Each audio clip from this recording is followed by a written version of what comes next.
out on the left, Okay. and they're going to show you how many people come on, and then they'll start talking. Um, and I usually just start by being stupid because Well, I'm good at being stupid. I know, I got that down myself. So my name is Gina Tofano, and I run a real estate group in Northern Virginia, and I do a live show every Thursday because it's fun. And I mean, really, that's why. And today we have Scott Kazem on. Hello. Oh, and we have Mara, Karen, and Abby listening Nice. to us. Oh, and Eric and Reggie, they're all on. Good morning, people. So I don't know how many people know Scott. You're a lawyer. I'm a lawyer. You're a Harley rider. I am. General scoundrel. Scoundrel. He's a Renaissance man. A little bit of everything. You are kind of a Renaissance man. CPA. Yeah. You're a CPA too? Mm-hmm. I could never be a CPA. Me either. That's why I'm a lawyer. There you go. So you intrigued me by saying today we were going to talk about your rags to riches story. Yeah, I am a Horatio Alger story. I don't know what that means. So old literature. Okay. All right.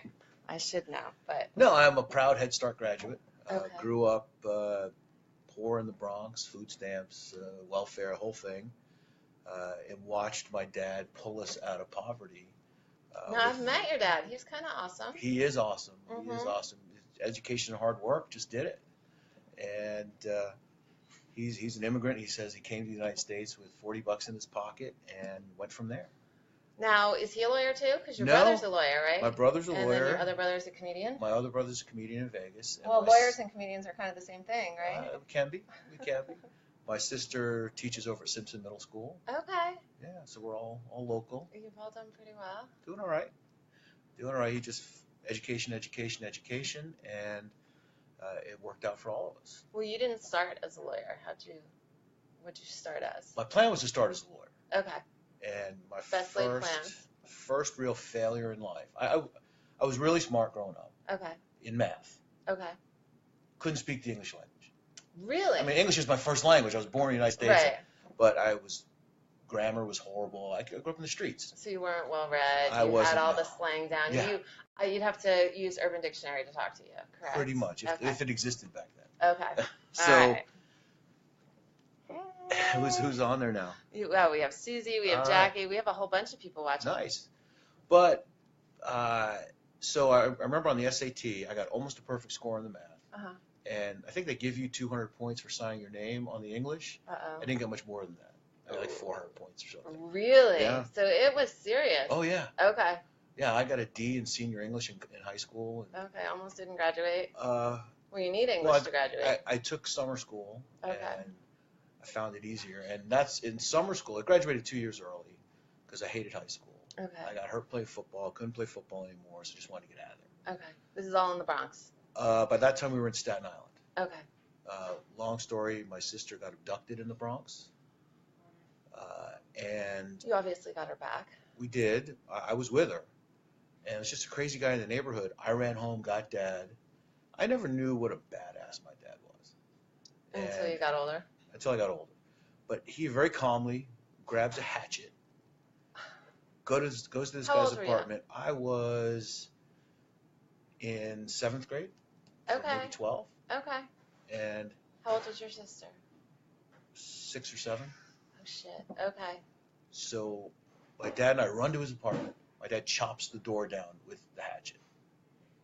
And my sister's tied up with duct tape. And the guy's throwing lit matches at her. Are you kidding me? No. True story. In Staten Island? No, in the Bronx. Or still in the Bronx? Okay. In the Bronx. And my dad is pummeling this guy. Okay. And as my dad's about to hit this guy in the head with the hatchet, the police come in. Who called? Look at our faces. Everyone's like, oh my God. Yeah. And police stop him before He had a criminal record. before anything, and we left the Bronx the next day. Well, they left the Bronx the next day, sent me to stay with some friends to finish out the school year, Oh my God. and then we moved to Staten Island, and I went to high school in Staten Island. So, yeah, it's a lot of crazy stories in my life. I'm floored. I didn't know that. I can't imagine seeing a sibling tied up with duct tape. I can't imagine seeing my father with a hatchet. I can't Oh, yeah. imagine any of that. I thought my dad sold construction equipment. What did your dad really do? My dad really worked for the agency. I had no idea until he retired, and he could tell some of the stories. He's got better stories than I do. I can imagine. He can't tell most of them, then. Probably not. Probably not. But he was a counterintelligence guy, lived his whole life in the shadows. That's why he has no friends now. You can't live that life and have friends. I just read a book called The Like Switch, and it was about a former FBI agent talking about how they converted spies. And so he was that converted, guy. No, or he was was converting. the converter. Okay. So he's great with people. He can sell anybody anything, Mm-hmm. but he can't make a connection with anybody. Oh, that kind of sucks. Yeah. Huh. But I wanted to talk to you first. Look, so here, this is a first. I'm going to show this to you. He wouldn't let me read it. He brought notes. 2 pages. So this is what we're doing. Don't worry, there will be a Q&A at the end. So hold your questions. But apparently he's going to start. No, that's fine. I mean, we've covered a lot of it already. Have we really? Yeah. All right. Yeah, we'll come back to it. But I wanted to touch on, you had Tattoo Tom on a few weeks ago. I adore him. I love him. Mm-hmm. And his story just touches me. And I'm involved with almost identical looking and same concept group in Mexico. There's this guy, Chino Sliner. Are you Mexican at all? No, Okay. no, I just have a place down there, and Okay. we've connected with this cancer charity down there. Called Chino's or the guy? It's called Chino's Cause for Cancer Dreams. Okay. And it's a combination of Ronald McDonald House, Make-A-Wish. He does a lot of different things. He takes kids to Disney every year. Okay. And he's built a wing on a hospital for cancer treatment just for kids, because the equipment's all different. The equipment's not the same for children. Right. So he's gotten special equipment put in this ring at the hospital. How are Mexican hospitals compared to? Horrible. Are they? Well, it's not just the hospitals are fine. They just don't have the training like we have. Okay. So the mortality rates are higher. Oh. And really for kids, they're not It's set even up. worse. They're not Yeah. set up. So he had skin cancer. He's a performer and party host, DJ, and had skin cancer. They had to remove dreams. I could totally do that. half his face. Oh, I don't want to do that. So they had to rebuild his face, and now he's got all tattooed up on his face to cover the scars. Oh, he is like Tattoo Tom. Just like Tattoo Tom. Damn. And I was laughing the whole time, not at the story, but just at how much they look alike. Oh, that's so funny. And so he's a complete. So he met all these kids, and he says, "I got to do something. If I survive, I'm going to do something." So we support him, and he throws these great parties, and they're fundraisers, and does auctions and charity work. Right. And it takes that money and puts it into the community, because these kids come from these poor villages, and they have to come into either Cancun or Mexico City or whatever. But he pretty much stays in the Cancun area. Okay, on the Yucatan. And he goes to the village. When you pull a family out of these small villages, the village fails. So he brings them food and supplies and everything while the kids do a treatment, because the parents have to be with them. And now he's building a house where everybody can stay.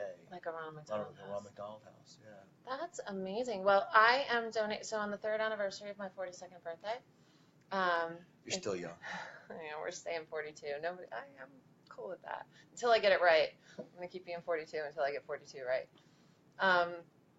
I'm donating $42 to 42 charities. I have 9 left. And can I just say it was a really great idea when I did it, and then I realized that I just gave myself 42 things to do. I went home and I'm like, well, you've got plenty of spare time. Oh yeah, in my free time. I don't even want to tell you how I do it, because that's one of we're not even going to go there. But put that on my thing. You have to post it on there, because it's the only way I'm tracking all 42. I am not. I will. I'll send you a Facebook link. So yeah, send me the link and I'll do it, because I have 9 left to go. And then the other thing I want to talk about, you turned me on to this show. Oh, because somebody messaged me and I made you watch it. You made me watch this show, Catastrophe. Do you still watch it? I still watch it. Is it still me? It's still you. Oh, that's crazy. The lead actress in there. They've had 2 kids now, and it's just craziness. Okay. But the Irish actress that plays you, that could play you, that plays in the movie, I heard I'm not gonna lie, there were parts of that I could relate to that I didn't really want to admit I could relate to. I don't really see it. So somebody messaged me and said, "Oh my God, you have to watch It's this your show." doppelganger. Yeah, It's this on is Amazon Prime, yeah? you. This is you. So the show is called Catastrophe. Everybody go watch the show and tell me if I'm her. What's her name? I don't remember. I don't know either. She doesn't even have blonde hair. Her hair's been all different. Oh, well, I only saw the first season. When you had the bangs, you looked more like her. I did have bangs. That's when I first thought I had wrinkles. Lord knows it got so much worse, and now I don't care. Catastrophe. Yeah. I don't know. I don't see it. If you guys watch Catastrophe, let me know if I'm the chick on there. Yeah. Somebody said I talk, like I talk like her. And, well, she's snarky, and I am a little snarky. All right, a lot. Okay, so Catastrophe. I'm looking at his notes. You're looking at my notes. Doing here. Yeah. No, going back to my story. So I want to know. Okay. You're not well versed in English. Right. Becoming a lawyer requires a lot of school Mm-hmm. and a shit ton of reading, Mm-hmm. and that is your weakness, or not your strong point, or not. Well, I could read and retain and regurgitate. Okay. But I had no sense for grammar or spelling or any of that. Okay. And I went to summer school at a Catholic school. Okay. And the teacher there, I forget his name, but he changed my life. Really? He said, "You are a visual learner. Okay. You can't just hear it and learn it. You gotta do something." Okay. So he taught me some new techniques on how to learn English, and recommended I start reading well-written books. Okay. So I did those two things, started reading Churchill and started reading good stuff. Right. Some of the classics. And next thing you know, I'm well-read, I'm well-spoken, I'm hitting it on all cylinders. Huh. But I just wasn't there early. How did you ever go back to him and tell him that? I haven't been back to New York really for more than a few hours since I left. Could you find him? Do you know his name? I don't remember his name. Wouldn't that be an awesome story to go back and find It him? would. I remember my fifth grade teacher. I've been back to see her. Have you? She's the one that identified me as a real math whiz. Okay. I find it amazing. So you grow up poor, you're on food stamps, you're in the Bronx, which isn't really, I grew up in Bergen County, so I know that is not the nicest place. I had to fight my way to school. I was the smart fat kid, so easily picked on. I literally had to fight my way to school some days. And yet you still went. Still went. You didn't wind up on the streets. No. And that's your dad. That's my dad, yeah. Yeah. I went, one day I walked into school and I'd been in a fight, and I got hit in the back of the head with a baseball bat. On your way to school? On my way to school. And blood is running down my neck. Well, they're bleeders. I walk into school and they wouldn't let me in. Because of the blood? I don't really remember it. Right. And they called my mother, and my mother came down and raised holy hell. Like, how do you not let a child go to school? Oh, my goodness. So apparently they patched me up when I went to school. So they're your parents? Yeah. Oh, my mom was a tough broad. Well, she kind of had to be. She had 4 kids in the Bronx. And there was another time I got jumped right in front of our building by half a dozen kids. I've been jumped once in my entire life, and it has left such a permanent scar. And you are describing, and then they abducted my sister, and like I can't even imagine. But I got jumped, and my mom and the neighbor come running down with baseball bats. And not to stop the fight, but to make sure I fought them one at a time. Did you? I did. After I pummeled the first 2, the rest of them left. My dad taught me how to fight. Okay. He was tired of me coming home all bloody from school every day. Okay. So he taught me how to fight, we boxed a little bit. And so I learned to fight, and I learned to fight dirty. But I always got picked on. I never started a fight in my life. Finished most of them. So Andrew, believe it or not, was picked on a lot as a kid. I believe it. He's kind of artsy, yeah. Yeah, he was, he was awesome. Well, He's such a badass. People who peak in high school are not the people who peak in life. That's true. That is very true. Thank God. Thank God. Let me just throw that. So he was picked on a lot, and I struggled because I'm very kumbaya, with how, like, you don't hit. You just don't. I grew up in a pretty abusive household. There was a lot of physical violence, and I am so dead set against it. It's not like it will never, you don't spank, you don't hit, you don't, like it just, Sure. that's how it changed me. And so how do I tell my kid, like, because there is a line, how do you describe that line? How did your father teach you, like, when it's okay and when it's not? Although I guess if you're in the Bronx, it's okay more often than not than Sterling, He always Virginia. said, don't ever throw the first punch, Okay. but don't back down. Okay. And that, Because as soon as you back down, you become prey. I struggled, and I unfortunately made it worse for him with my advice in the beginning. Well, I wanted him to talk it out. They're not talk it out crowd. Now he's totally fine. He's figured it all out, and Yeah. I think he's got life down better than I do. But, Oh, he's amazing. oh my goodness, He's amazing. I love Andrew. I did something right. But yeah, what did I write down here? I wrote down a couple of my We have to kind go of back to our notes. words to live by here. Oh, Dad always said, every day, what's your plan? Gotta have a plan. You totally have to have a plan. If you go without a plan, somebody else is gonna make your plan. Uh-huh. Oh my goodness. I love that. Yeah. Well, I just read something this morning that said, I'm going to get it all wrong, but it was something like if you have like the goal without a wish without a goal, I don't know, whatever. But it ends it with, if it's not on your calendar, it's not going to happen. If it doesn't have a deadline, if it doesn't Right. have an actual plan, it is not happening. And Right. they use the example of putting it on your calendar. If you don't schedule it, it doesn't exist. Right. And that's the whole have a plan. Yeah. So is your calendar It's crazy. full every single day? Every single day. Are you like every 15 minutes? Yeah. Like, yeah? Hell yeah. Well, you bill in 15-minute increments. I bill in 6-minute increments. Do you really? Yeah. Oh, a fair lawyer. 1/10 of an hour. That's pretty cool. 6-minute increments. I wish I could bill in 6-minute increments. Most phone calls are about 6 minutes. Is that true? Mhm. Have you timed it? Yeah. Or is that like common knowledge? It's common knowledge, but Okay. I've checked it. You've... Trust but verify. There you go. There you What was go. the other one I had here?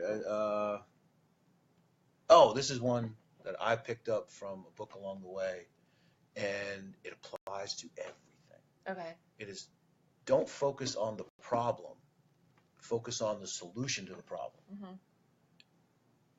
Everybody's got Give me an example problems. of how you did that. Example of how I did. Okay, trying to get into law school. Okay. First time I took the test to get into law school, failed it miserably. Okay. Failed it miserably. So I started a family, practiced as a CPA for 10 years. Then my brother went to law school. And I said, if he can do it, I can do it. Okay. So what's my problem? My problem is I have to get good at this test. Okay. What's the solution to the problem?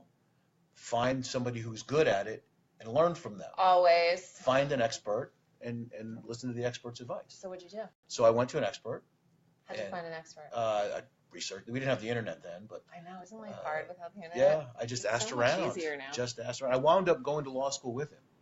Really? Yeah, we wound up at the same law school. Okay. He came a year later. Okay. But I was down in Florida working, and I found this kid, really, he was a couple years younger than me, who was kind of a savant at the law school test. Okay. And we went for about 6 weeks just going over, there's a trick to everything. Okay. And identifying what they're really asking you and what the trick is. That's the thing. I bet you. It's like physics, right? Mhm. When you take physics, half the answer is knowing What which, the question is. well, half the answer is knowing which calculation you use, Yeah. which equation you use, Uh-huh. and then you just fill in the blanks. Uh-huh. So that's really how it went. Then I aced the test, wound up graduating 4th in my class in law school, Did you really? Yeah. Where'd you go to law school? George Mason, Okay. and then got in a bunch of places, but my ex-wife, my now ex-wife, at Uh-huh. the time wanted to come home. She's from here. Okay. So we came back here to have a support system, Okay. and because I How do gave you up a go- 6-figure yeah. job. How Yeah. do you go to law school when you have a wife, kids, a life? How do you make that commitment? What did you do? Because that's so. I treated it like a job. Law school? Yeah.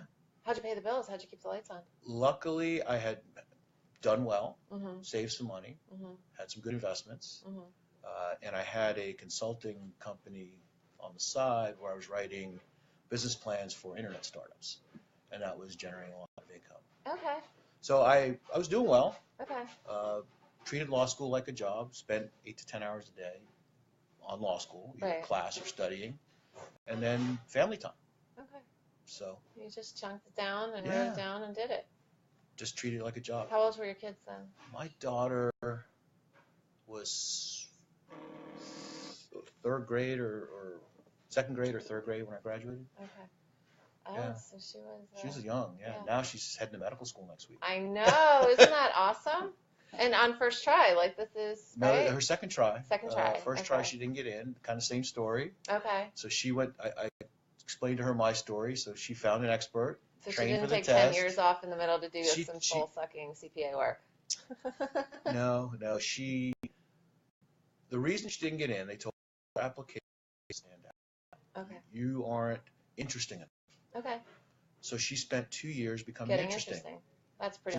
Some traveling. Mm-hmm. She worked at the emergency room. Had some good stories there down in Haymarket, and just spent 2 years getting interesting. And then took the test Life again, points. did better. That's what my kids call it. You need life points. You have to have a plan, right? So she went and got interesting, and now And you have to focus on the solution. Now she's heading down to Virginia Tech for med school. Very cool. Yeah, that's where she went undergrad. Okay. So going back home. Going back to where she knows. Yeah. That's awesome. Yeah. I'm proud, Papa. I can imagine. I'm super proud of Andrew, but there is that little piece that you're like, like I'm cheering on. I mean, Andrew wrote once that he gave a shout out to his parents for acting like dropping out of school, living out of his car, and touring the country was a good thing. But support him. I mean, he's doing it, and he's doing it right. He has a plan. He's a man with a plan. And he's killing it. He's so talented. He's so doing talented. really well. So that's I go see him whenever he's local. I know. Thank you. Thank you. All right, where were we? But back to the list. Where 'cause were we have we? a plan. He's a man with a plan. I have to have a plan. All right. Oh, I've been a hustler my whole life. Yes. I've been a hustler. Yes. I would go with my dad to the train station when he was working before he. Hustler is a good word. And a good somebody word, who's not a hustler as a thief. Let's just get all that. Yeah. No, I would go to the subway station and shine shoes. Okay. When I was probably 8 years old. And just shine shoes. With the bow tie? In the summertime. No bow tie back then. You might have gotten more money that way. Probably. Little kid with a bow tie. Everybody would give him cash. But no, I would shine shoes, and then as soon as I was old enough, I got a paper route. And a paper route in the Bronx is different than a paper route anywhere else. Well, I had a paper route in Jersey, so. I had 6 apartment buildings. Okay. So I would carry my papers, go to the elevator, go to the top floor, hit every button, stand at the elevator, and throw the papers to the apartment You had a system. doors. And I just go up and down, up and down, there up and down. are no paper routes anymore, are there? No, as people in cars now. And they throw it out their window. Yeah. Good kids can't ride a bike with newspapers all around their neck. I want to know how many people have had a paper route. Let's measure success, adult success, based on whether or not they had a paper route. Yeah. Well, I think if you're in your 40s or 50s, you'd have to have. If you have a paper route now, it's bad. Is Well, that what you're saying? No, the kids now don't want to do anything. No, I meant if you're 40 and have a paper route. No, if you're in your 40s now, you had a paper route. Yes. Okay, got it. Well, I can't say I'm in my 40s yet anymore. Rather. Oh. I'm in my 50s. You now. are. Yeah. I'm 42 again. Yeah. And again. Yeah, I had the best time of my 40s. Did you? Yeah. I spent my 40s as one of the most eligible bachelors in Loudoun. It was fun. The most interesting man and eligible, and now you're married. Now I'm married again, and I thought I was out. Now I've got 4 kids at home, 4 step-kids at home. How's that working out for you? I've changed my OCD medicine. I do. I have OCD. You when you sold my house, you saw my closet. Yes. Yes. I live a very structured life. You know, everything has a place, and you put everything in its place, and you take it out, and you put it back in its place. You would die 10 minutes with me. Kids don't do that. Kids don't. Oh, yeah. Every time I open the refrigerator door, I spend 10 minutes reorganizing. Back to where it should be. See, I don't understand that. Somebody on here posted a picture of their fridge that was all, or I don't get the fridge one. My big things are the fridge, the pantry, the garage, and my closet. I used to have 3 hampers, one for whites, one for darks, one for heavy stuff. But when's the most logical time to separate your clothes? When you're taking them off. Okay. Okay. Focus on the solution to the problem. I wash all the clothes at the same time. Yeah, my mom wouldn't let that happen.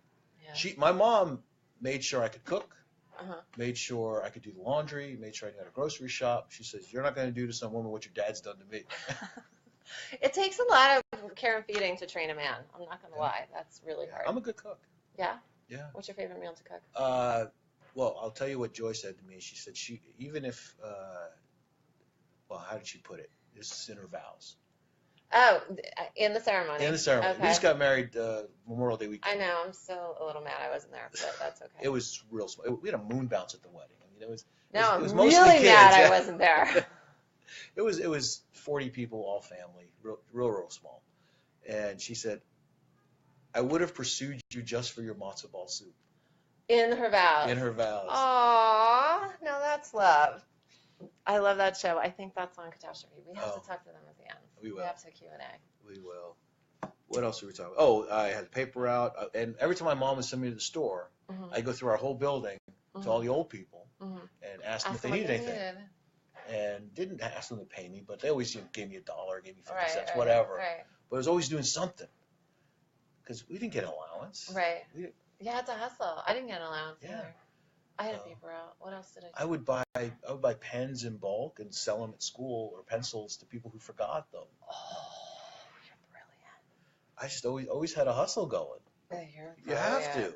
I made a newspaper in 2nd grade and tried to sell it to my friends. They didn't really want it. My mother was proud. It depends what you're putting in it. There you go. There you go. What else did I have here? Hold on. Before we move on. Oh, so anyway, so I go to law school and graduated top of my class.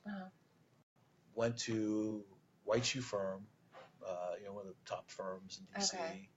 And then I didn't know it was called White Shoe. that's what they call them, White Shoe Firms. I don't know why, but this is what they call them. Do they actually wear white shoes? I guess in the old days they did. I don't know. Okay, or they're super shiny, they look white. Maybe. Okay. A big Pennsylvania Avenue firm. Okay. Didn't agree with their politics. Okay. Couldn't stay there. Okay. I'm a big Second Amendment supporter, and they represented Handgun Inc., just for example, Okay. which is the Brady Foundation. And our politics were so different. This is a Kennedy firm. Okay. And I just had to leave. Okay. So I went to another big firm, and I was out in That's Tyson's. cool. So I'm just going to make a note here. That's like true authenticity. When you can't, have one face and another, like you have to be in alignment. That's real. You're not a sellout. You didn't go for the money. You didn't go, you may have started that way, but in the end, you needed to be in alignment with what you believed in. Yeah. That's why you're on the show. We don't take bullshit here. No, I don't take bullshit anywhere. Exactly. So Lord then, knows your dad doesn't. Then 9/11 happened. Okay. And the firm I was with lost their New York office. Oh, was it in the... It wasn't in one of the towers. It was in one of the smaller buildings that when the tower came down, it knocked down. So we didn't lose any people, but we lost all the stuff. Okay. So we lost all the stuff. They changed their whole strategy, closed all the small offices of the firm all over the country, and ours was one of them. So everybody got laid off from partners down to secretaries. Okay, the office was just done. Just shut down. They Okay. didn't put us in other offices. We just were laid off. Okay. So I started with them in August, got a signing bonus, and At the end of September? on Halloween 2001, got a severance package. Okay. So I had sitting on a ton of money, Right. and of course I had the 2 weeks drunk on the couch, feeling sorry for myself, and as I focused on the solution is, okay, nobody's hiring now. I was a deal guy. I was doing telecom deals and internet deals. And deals were done. Nobody's doing deals. Right. Doing corporate finance stuff. And then so I said, okay, what am I going to do? So I wrote a business plan. Because you know how to do What that. I did. Yeah, I wrote a he business knows plan. how to do that. I looked at the demographics, looked at everything. I said, okay, you're going to become a litigation attorney. And Okay. you're going to do it in Loudoun County. Okay. So Did you live in Loudoun then? I lived in Reston then. Okay. Why Loudoun? The demographics, it was Are better? under-lawyered, and there's a lot of money out here. It just Okay. made sense. Okay. There weren't enough lawyers. All the lawyers from Fairfax were filling in Are there enough the lawyers gaps. now? Not Yeah. really. Okay. We could use a few more Good ones. good ones. Not crappy ones. Well, everybody's got to start somewhere. All right. As long as you have somebody to train you. Okay. All right. Noted. I've had a great mentor out here. Okay. He's no longer here. He's out in Berryville now. He's retired. Okay. But great guy. Jerry Johnson. I don't know if people know Jerry, but If you know Jerry, give a thumbs you up. either love him or hate him. But he's a great mentor. And so I I did heard that. there was some lawyer out in Loudoun who used to wear like Hawaiian shorts, and all the judges hated him, but he was a really good lawyer. Do you know who that is? Not Hawaiian shorts. I don't know. Something eccentric, like really eccentric clothes, like sandals or something. No? Not that I can remember. Okay. All right. So anyway, so I reinvented myself, and now I chase ambulances and police cars. You And do kind of chase ambulances. I'm not gonna lie. Like if I posted someone who's in an accident, I get a message from Scott in like 5 seconds. Like, can I help? that's what I do. And So what is your specialty? well, we do a little bit of everything. I still have probably 60 or 80 businesses that I represent that I've accumulated over the years. I still do everything for them.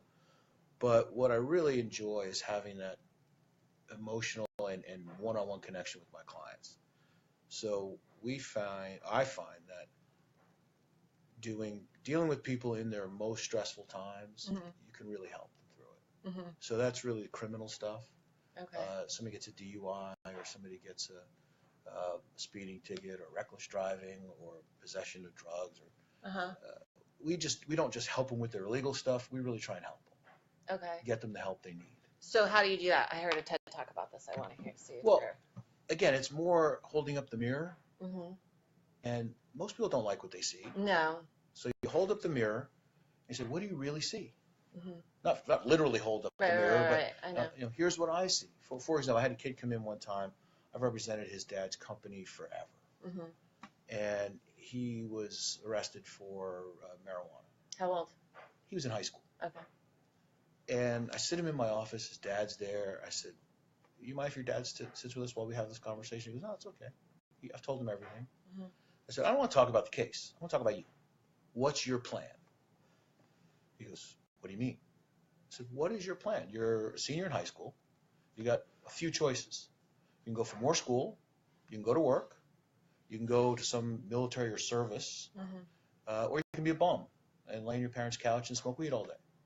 What's your plan? I mean, that last one is kind of the default plan, but what's your plan? He goes, dude, I'm moving to Colorado. I said, okay. So you're going to sit on someone else's couch I and said, smoke weed all day. so you're telling me you're addicted to marijuana? He goes, you can't be addicted to marijuana. So I said, well, what's your definition of addiction? He says, well, it's a physical need to have it. I said, that's one definition. I said, how about we take another definition? How about we take a definition that you're making important life decisions based on your belief of what marijuana laws are? He just sunk in his chair, and he goes, you're wrong, man. I said, you know what? I love your dad, but I need to know what I can do for you. Right. I can't put you on probation if you're going to continue to smoke weed. Right. You're not going to successfully complete it. Right. So, if I don't win this case, you're getting a conviction. Right. And that has lots of ramifications. So we talked, and I couldn't get through to this kid. So one person I haven't been able to get through to, and I kicked him out of my office. I thought this was going to have a happy ending. No, this one doesn't, but a lot of them do. But I have a lot of other ones where people have, there's one kid who, he was on a bad path. Okay. And I've known his mom. You may know his mom. I'm not going to say the name. Yeah. He was just getting in a lot of stupid trouble. And Did you get in trouble? You didn't get in trouble as a kid. I didn't get caught. Okay. I got caught. I got in a lot of trouble. Yeah. My brother, the other lawyer, he got caught everything he ever did. Everything he ever did, he got caught. I was I was the smart fat kid. Nobody suspected me. Okay. Give me a good story. Okay, good story. I wanted that to have So a happy ending. He's getting in a lot of trouble. He's getting in a lot of trouble. And Donna wants to know how much my bill is this morning. He's billing in 6-minute increments. that's right. So we go. I kind of take him under my wing, and his parents are going through a divorce, and his dad is.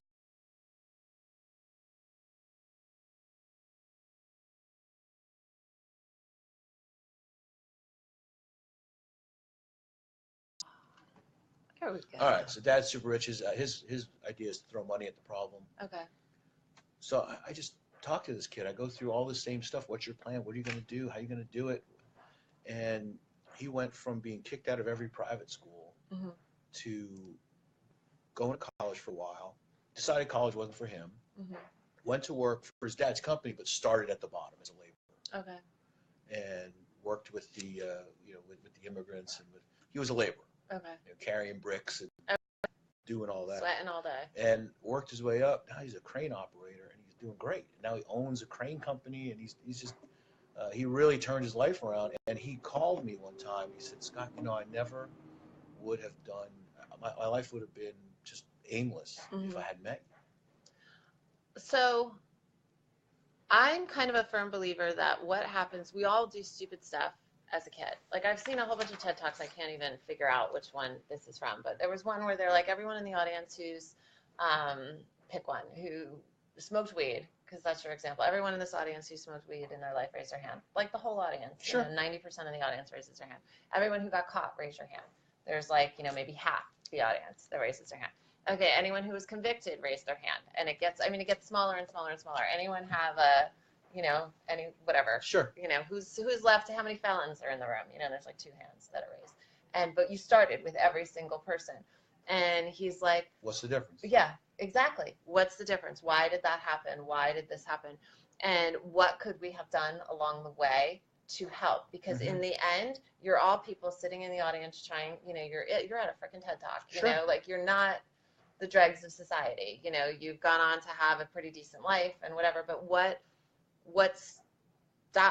didn't everybody go the same way? Why didn't everybody get the same help and the same whatever? And I'm going to get a little personal here.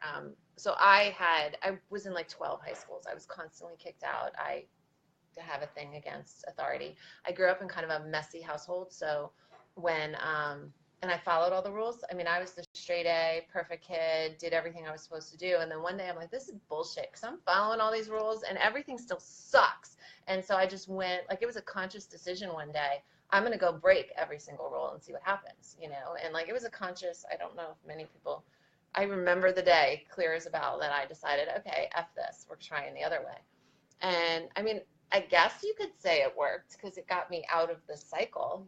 Had I stayed, I would have, I wouldn't have gotten help I needed. But I guess because I was a girl, my home life was rough, all of this, I had a lot of help. You didn't go on the pole. No, I didn't go on the pole. I didn't. I wasn't far from the pole, though. Let's not lie. I wasn't far from the pole. But no, instead I was put in rehabs and halfway houses and counseling and group counseling, and I kept trying different high schools and all of this to help me. I was given help. I wasn't I wasn't put on probation and left to, go Sure. do it again. And you look at my story, and then a lot of Terry, his experience was the complete opposite. He was put on probation, and I got away with it. And where I was caught, I figured it out at 18. It took him to 30 to figure it out, when you're left on your own. So in the law profession, as a lawyer, is it your responsibility to get them off on probation or to get them what they need? You can make it. You have the unique opportunity to make a difference. Sure. And my first obligation is to minimize the impact on their life from the legal system. Okay, going forward. For that case. Right. Right.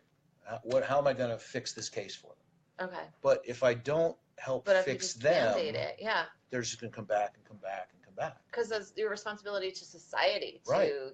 Your moral and ethical obligation isn't just to let people go, get them off a thing. How do you do that? What I do is I talk to them. I treat them like a human being. I treat everybody with respect. Mm-hmm. I don't care if it's somebody who runs a big business or somebody who's strung out on heroin. Mm-hmm. I treat them with respect. They come in my office. We talk to them. Mm-hmm. We don't yell at them. We don't treat them like they're less than human. Mm-hmm.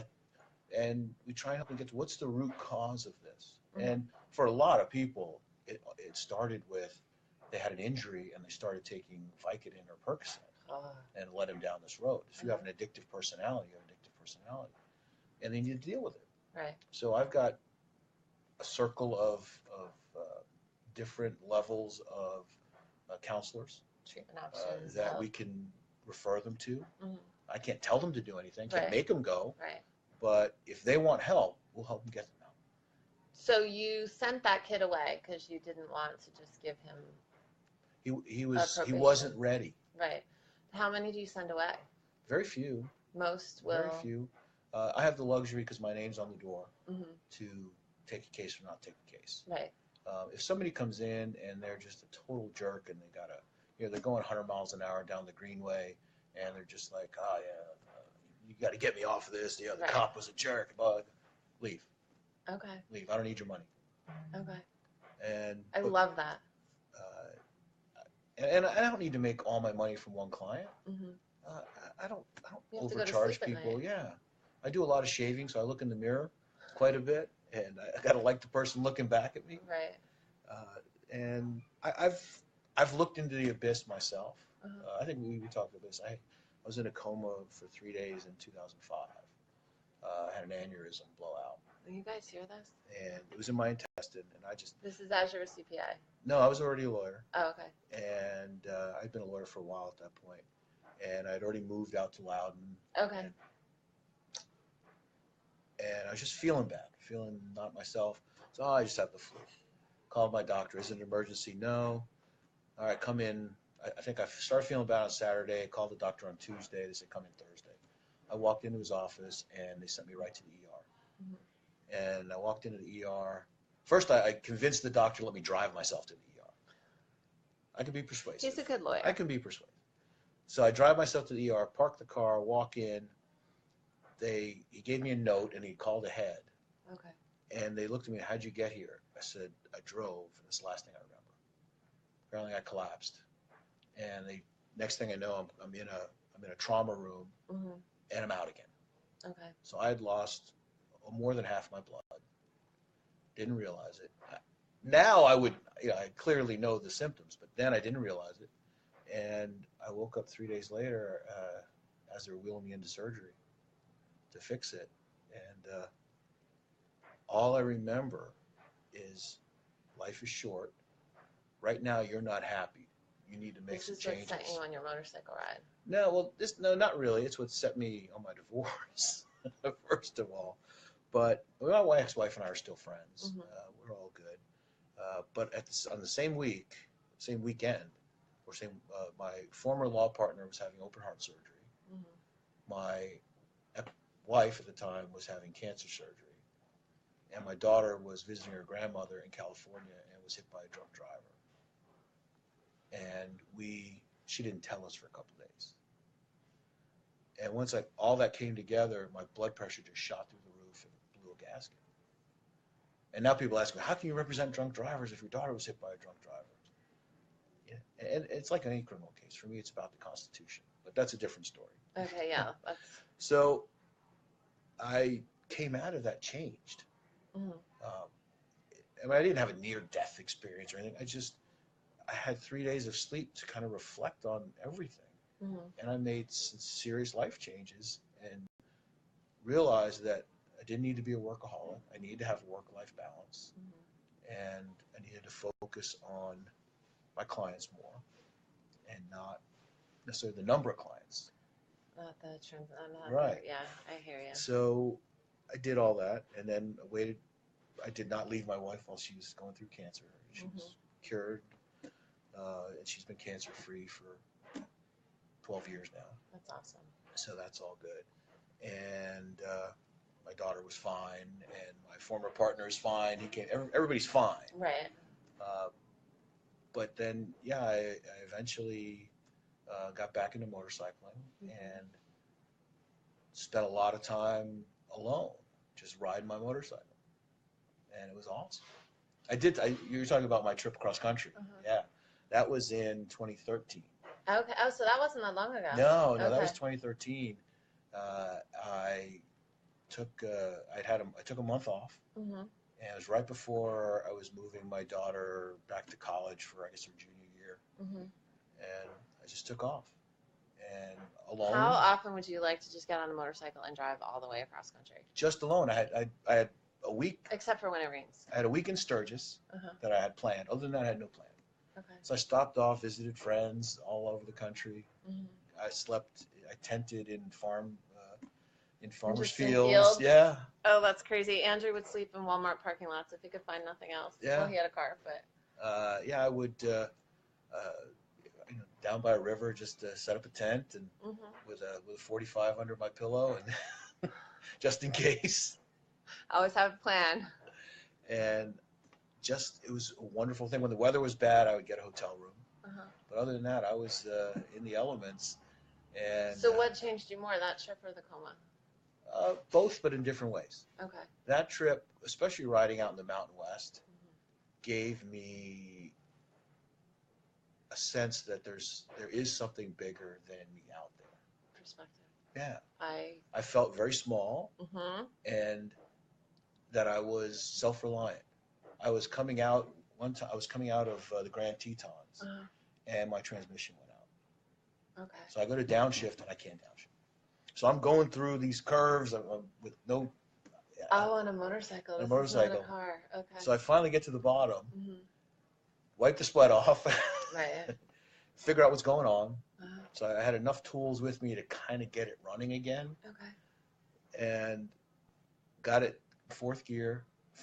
Looked on my phone, found the nearest dealership. Was in Idaho Falls, mm-hmm. which is about an hour and a half away from where I was. So I limped it into Idaho Falls in fourth gear. It was fine going 55, 60 miles an hour. Riding through town, not so much. Right. With just fourth gear. Uh-huh. So I get it to the dealer. They're closed. They're closed for 2 days. I'm stuck in Idaho Falls, which is not a great town. Okay. It's meth labs and potato farms. Oh, okay. Yeah. So I find this one nice hotel in Idaho Falls, and I tell the guy my story of woe and sorrow, and he takes pity on me and gives me some discounted rate. Mm-hmm. Stayed there for a couple of days, got the bike fixed, was back on my way. But it was just having to, there was nobody around. Mm-hmm. If I just waited there, you would be waiting. I'd be waiting. I'd still be waiting. Right. So I just dealt with it. That sense of smallness is amazing. It is. So I'm a Catholic school survivor. So I don't always feel, God is almost a dirty word to me from where I sit, I don't care if it's God or it's right. something so I bigger. can get, right. And so I went through, you go through phases in life. I was a strict So are we Catholic. down to 3 people? We've lost everybody? They go up and down. It's fine. It really, trust me, you're fine. In the entail, you'll get about 1,500 to 2,000. So you're cool. And we're not talking to them. I have to figure out how to do this whole Q&A part. Because if I talk to them, we never actually have a conversation. Sure. Did we And get any then questions? let's see. You want to do that now? You want to go to Q&A? Well, we can start. Well, I wanted talking to people? what I Okay. really wanted to talk about is I'm on this high horse of distracted driving. Okay. And it became distracted driving is not just texting. Okay. It's people eating while they drive, talking on their phones, dealing with their kids in the back seat, putting on makeup, reading the paper. You see it all. And especially on a motorcycle, you really see it. I had this conversation with a motorcyclist the other day. It's scary. As hell. I assume I'm invisible. invisible. I assume I'm invisible. Did I take you on your first motorcycle ride? No, I have my license. Oh, okay. I'm All old right. school. So I'm going to have to put my glasses on to read this. I'm getting old. See, this is what happens when you don't stay 42. Yeah. So, it really became home to me when that toddler and his mom got hit in Lansdowne. That was horrible. And the guy apparently was on his phone. And it's just a sad thing. That really hits home locally. But I have some statistics. 2.5 million people are in accidents every year. Okay. 2/3 of them were related to distracted driving. They were doing something other than driving. 2/3 of all accidents are directly related to distracted driving. So they're 100% responsible. It's 1.6 million accidents. Because they're doing something Because they're doing something else. And there's about 500,000 injuries every year as a result of that. And an accident happens from 3 seconds of distraction. Reading a text on average takes 5 seconds. Jen's big accident was distracted driving. She had a new car and was trying to figure out the radio. I mean, that's what everybody does all the time. It's not like she was holding her phone, but it was a new car and it took her a little bit longer to figure it out. And 11 teenagers a day are killed in texting and driving accidents. Holy crap. They're the worst, right? Because they've grown up with this thing in their hand. Right. And it's 25% of all teens admit to at least one text every time they drive. And a pedestrian texting is 4 times more likely to be hit by a car. I believe that. And the thing now is juries in these cases are treating it like drunk driving. Really? Because the statistics are somebody texting and driving has the same reaction times as somebody who's driving drunk. So I know all of this, and I'm guilty like anybody else. I am not 100%. I'm not the worst, but I'm definitely not innocent. What do we do? You wait. No. As a society, what do we do as a society to combat this? What do we do? Because I can tell you, especially the kids, you said it yourself, if you're an addictive personality, you grew up with this thing in your hands, how do you change that instant gratification shit that we have in the society? What do Cell you do? phones like crack. Right. That's the new studies. It triggers the same dopamine response. I believe that 110%. So there's two ways to do it. It's either by attempting to change behavior, and I'm not a big fan of criminalizing behavior, but distracted driving laws are starting to sweep through the country. Virginia has a very good one. It's hard to prove. It's hard to prove. But I think technology is the way to do it. Right, that's kind of where I'm going. Yeah. So what do you propose? Can you make your car like a bubble? Well, there are times where you have to use your GPS or something. But I don't know. I'm not a technology guy. I'm an analog guy in a digital world. Right. But there is technology that can be implemented to fix this. There's got to be something that can tell when your car is moving and block all text when you're going over. Absolutely. And every phone has that technology in it. But you have to tell the phone to turn it on. Every phone has driving mode, which will send an automatic response that says, "I'm driving. I'll respond when I stop." I didn't even know that was on my phone. Yeah, every new smartphone has that. Huh. But you have to opt in. Okay. But eventually, it's going to be mandatory. So I heard some new car, like a entry-level car, like a $20,000, $15,000 car, an entry-level car, has where the radio won't turn on unless your seatbelt's on. Yeah. Because the little beeping isn't enough to stop people and make them wear their seatbelt. So they literally will not let you listen to the radio unless your seatbelt's on. And I thought that was brilliant. Not that we have any trouble with seatbelts at all, but. Well, somebody you could buy on Amazon a thing that tricks the seatbelt, tricks that. Why would people spend that? People are so stupid. Why? Well, there are some people who can't wear seatbelt. Okay, I'll give you that. For whatever medical reason. Okay. So. That's not who's buying it. No, that's not who's buying it. That's not who's buying it. Somebody who has to be too cool. When I started driving, seatbelts weren't mandatory.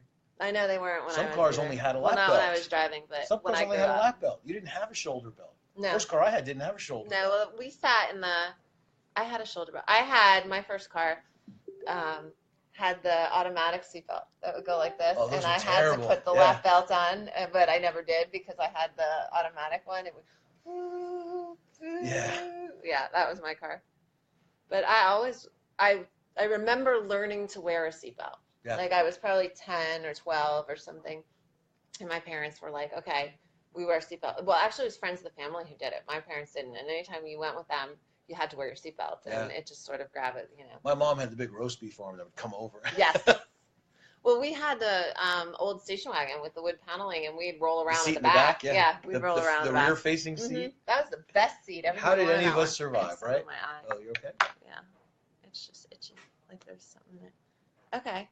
So that was my soapbox. So what are you going to do about it? Well, there's the problem. Give me the solution. Well, man with a plan. From me, my solution to the problem is if you're distracted driving and you injure one of my clients, I'm gonna break the book at you. I'm gonna break you. What if the client is the one who was doing the distracting driving?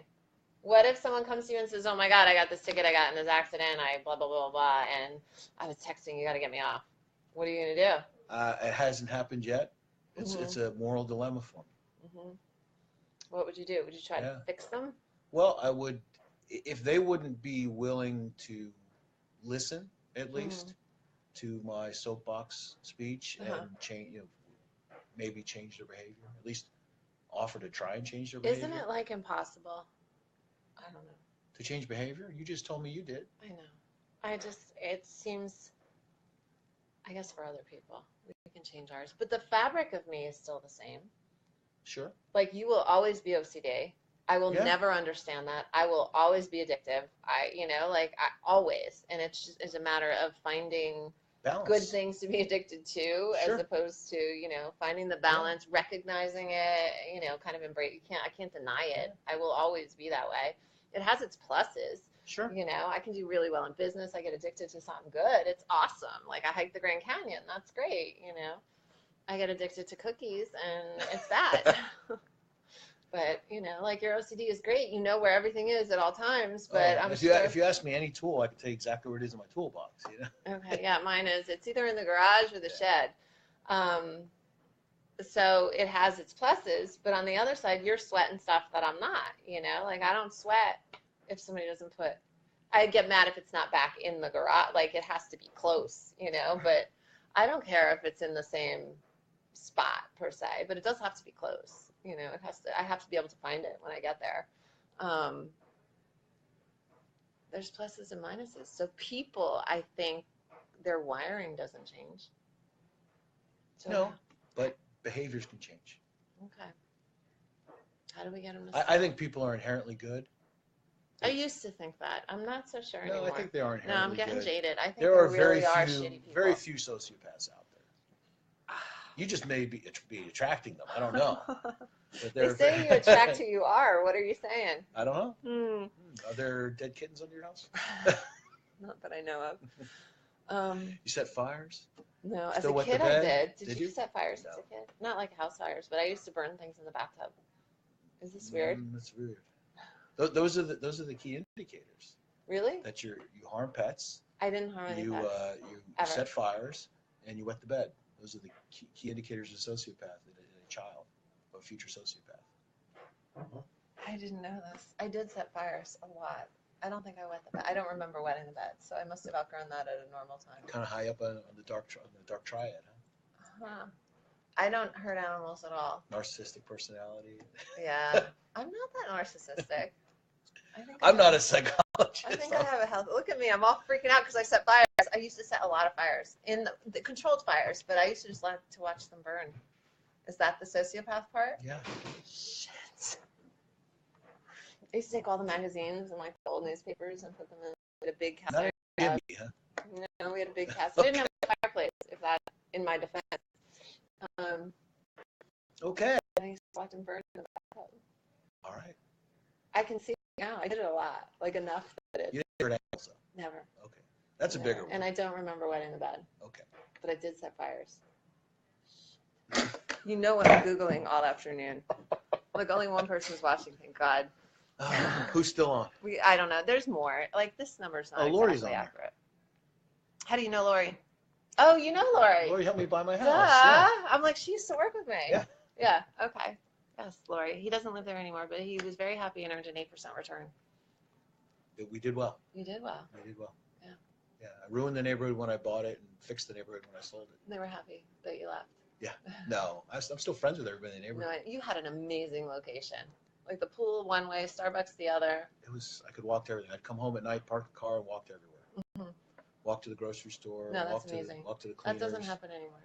No. Well, right now we live in downtown Leesburg, so it's we just can't walk to the grocery store. We walk to downtown Leesburg all the time. Mm-hmm. Were you up Last Friday? I didn't see you. No, we were in. I was up in Toronto last weekend. It's beautiful. Vacation. So beautiful. We went over to Niagara Falls. Mm-hmm. It's so touristy, but Joy had never been there. Oh no. So we did that. Did you Maid of the Mist? Yeah. We were up there for a cancer fundraiser for the Chino's cancer. Okay. Chino's Cause for Cancer Dreams. Okay. And his latest dream is he's doing a big makeover thing for the moms who lost kids. Aww. Something nice for them. And So what Tom had said is the one thing, because we don't know what to say. You know, like you don't know what to say or what to do. And I have learned that it's just good to say, I don't know what to say. yeah. Like, Well, I'm I've really lost sorry. a child. How do I not know this? I don't know. Yeah, he was a preemie. Aw. How old? Uh, How long did, like how many weeks? he was 27 weeks, 28 weeks. Okay. So he didn't last all that long, but How long did he last? a day. It was rough, but it made me hold this dead baby. Oh. It said it will help you heal. And if I close my eyes, I have nightmares. And it was over Labor Day weekend in '93, Okay. and he would have been a year younger than my daughter, Okay. than Hannah. And I think I give myself remember now.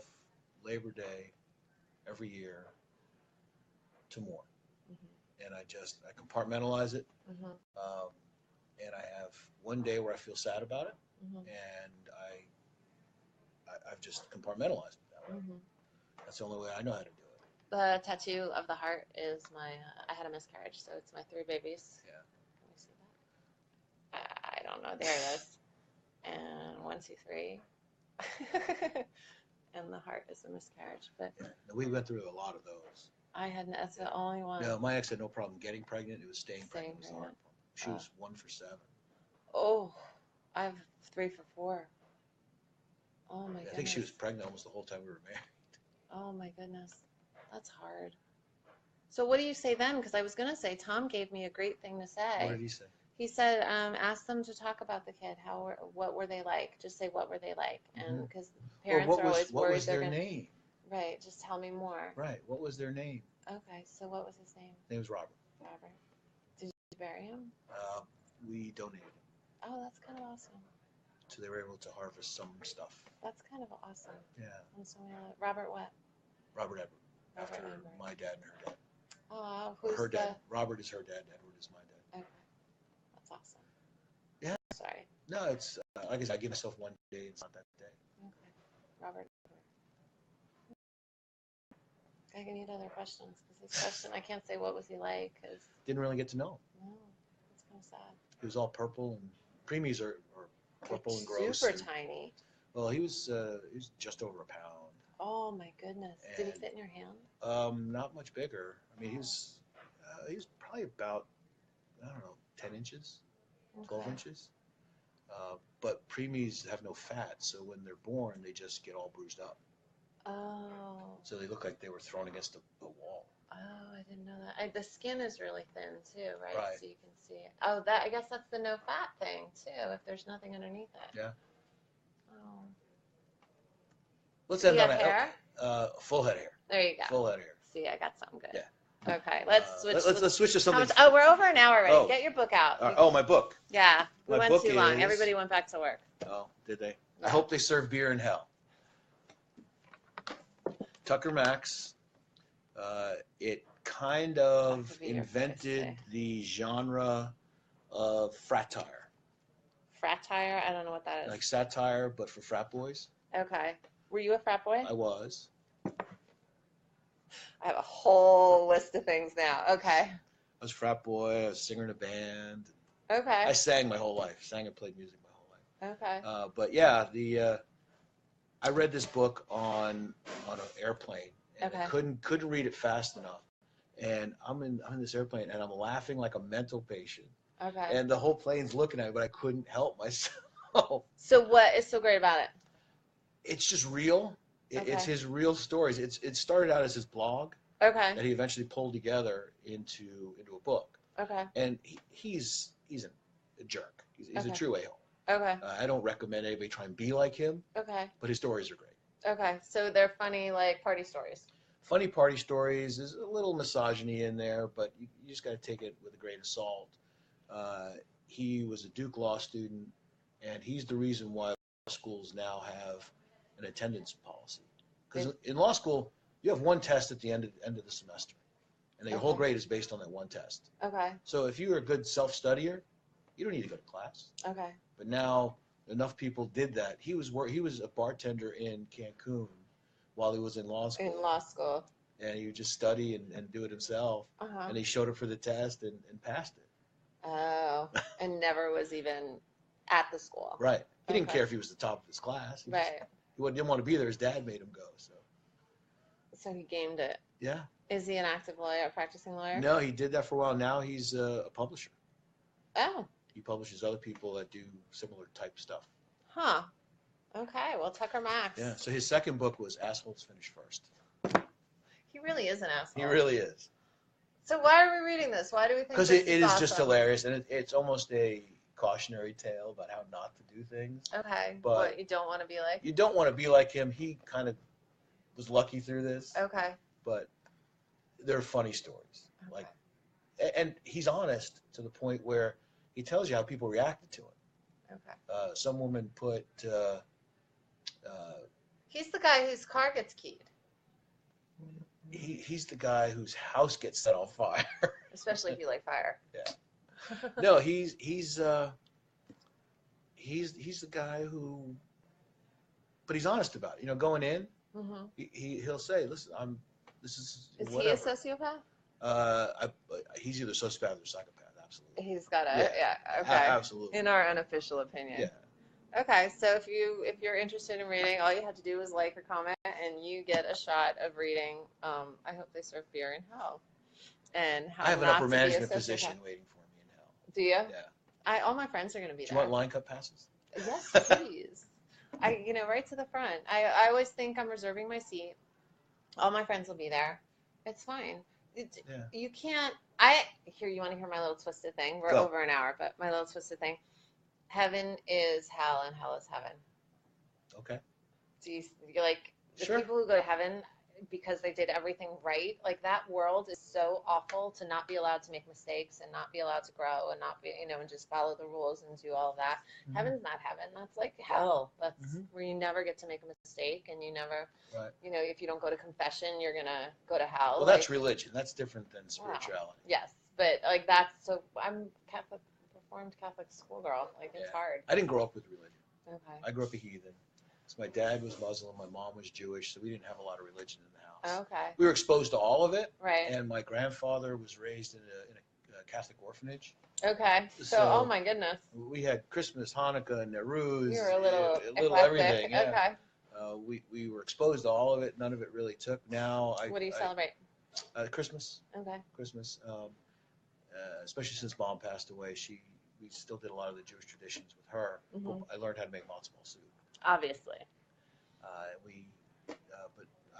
My ex-wife was Lutheran, so I went to Lutheran church every weekend with her. In this bow tie. What's that? In this tie. No. No, come on. I just learned how to tie a bow tie before the wedding. Well, a good thing. And now, who knew I'd be a bow tie guy? It works for you. Today was the first time I did it on the first shot. Really? So you're getting better. Getting better. Do you have cufflinks to match too today? Not today. I didn't regular go with shirt. Yeah, regular shirt. I'm not worthy. But I do have the purple shark socks. There, if you guys could see these are actually really cool. Really cool. All right. Well, we are way over an hour. We didn't really talk. Oh, somebody said we were boring today. Really? That's the first time. He's getting blocked. Bored. I can do that, just like you can. I don't even know who that person is. That's fine. Do you know who he is? I don't know. I don't know either. How do I go sorry we bored them. No, only one person. Oh, maybe because I said you were the most interesting. I thought I had some good stories. I begged for that. You did. I have some good when vacations attack stories, too. I don't know how to. Oh. Whatever. Trolls will be trolls. Trolls are trolls. We had our first troll. That's my first troll. Really? That's like a positive thing. That's kind of awesome, right? So who's the one person left? I don't know. Could be Barbara. Could be Shelly. Could be somebody else. There could be more. Oh my goodness. There's a lot of people on here. Do you know these people? Let me see. Some of them. There you go. I don't know. Yeah. So we have to do questions during. Okay. I'm learning. So I used to talk to this, and then I didn't get to talk to the person. And then I would talk to the person, and I didn't get to talk to this. And so then I said I'd talk to this after and talk to the person first, and that obviously didn't work. They still feel ignored. We have to go back and forth. Or we do it naked. Next week on Live, I'll be naked. And then... Catastrophe. Catastrophe. Next week on Catastrophe. Next week's Live will be a catastrophe because I will be naked. Who's on next week? I'm in California next week. Oh, you're gone. Mm-hmm. So I'm trying to talk my cousin Ryan into waking up at 5 o'clock in the morning because the time change. That's when I have to do it to make it 8 o'clock. Or just don't go to sleep. We could just do it a late night version. So I'll be in California 2 weeks in a row. I'm trying to get my cousin Ryan, who's like this amazing. He's an amazing guy. He brews beer. Set no college, but worked his way up. Just kind of a cool story. So. Family guy. He's like 6 foot a million, like he's super tall. It's kind of funny. And his wife's like 4 feet, whatever. Yeah. I'm a solid 5'10" after I get some chiropractic treatment. There you go. 5'9" on my way in, 5'10" on the way out. But no, so I'm trying to get Ryan to do it. But then what I really want, because I'm in Yosemite I'm there for 10 days and it covers 2 Thursdays. So I'm in Yosemite the following week. I want to try to get a park ranger. That'd be cool. Wouldn't that be or cool? Yogi Bear. Yogi Bear. I've never seen a bear. Ever. Or Smokey the Bear. Smokey the Bear. Only you can prevent forest fires. Only you. Only you. So we're going to close with that. Only you can prevent forest fires. And if you get a text, it can wait. Yes. No It can distracted wait. driving. Don't answer your. Pull over. If it's that important, pull over and answer it. My phone's on silent 24/7. Is that why you never call back? I really hardly ever pick up when you call. No. Have you noticed that yet? It's because it's on silent. It's That's on why I my text terms. you. Yeah. While you're driving. No, it's on my terms. If I had the phone on volume, I would lose my mind. So, my terms. I will get back to you. I always do. Okay, bye guys. Have a really great day, and thanks for joining. I have to figure that out.